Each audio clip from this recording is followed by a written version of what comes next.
Avvalgi kir mashinamni bitta parashok sababli buzib qo'ydim. Parashok solganimda voy zo'r ko'pirar ekan, kirlarimni top-toza qilib yuvib beradi desam, shu chuvarani xom sanagan ekanman. Korga palon pulga tuzatishga to'g'ri keldi. Mana aslida parashok qanaqa ko'pirish kerak? Agar sizlar ham shu xatolarni qilmasanglar, kir mashinanglarni 20 yillab mazza qilib ishlatasiz. Albatta, birinchi qoida kir mashinanglarning ichida hech qachon kirni qoldirmanglar. Mana men degan qimmat parashoklarni yuvsanglar ham zamburug' yig'adigan bo'lib qoladi kir mashinanglar. Ikkinchi qoida, parashokni to'g'ri ishlatinglar. Ya'ni kir solishinglardan oldin parashok solasizlar, keyin kir solasizlar. O'shanda kirlaringlar top-toza bo'lib yuviladi. Men hozirda Sabxira firmasini aynan shu parashoklardan ishlatyapman. Juda ham sifatli bo'lib chiqyapti. Juda ham sifatli va quyuq bo'lgani uchun 60 ta stirkaga yetadi.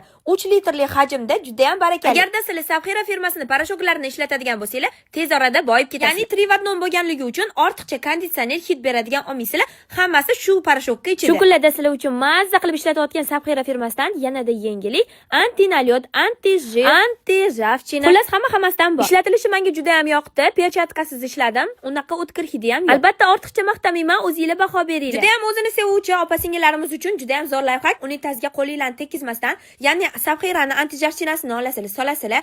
Sabxirani shunaqa tabletkasi bor, bittasini sovarasizlar. Unitazinglarni qopqog'ini 10 minutga yopib qo'yasizlar va suvni ko'tarasizlar. Endi sizlarning unitazinglardan har doim aromatli hid kelib turadi. Sabxira tozalik uchun ishlab chiqarilgan yangi brend.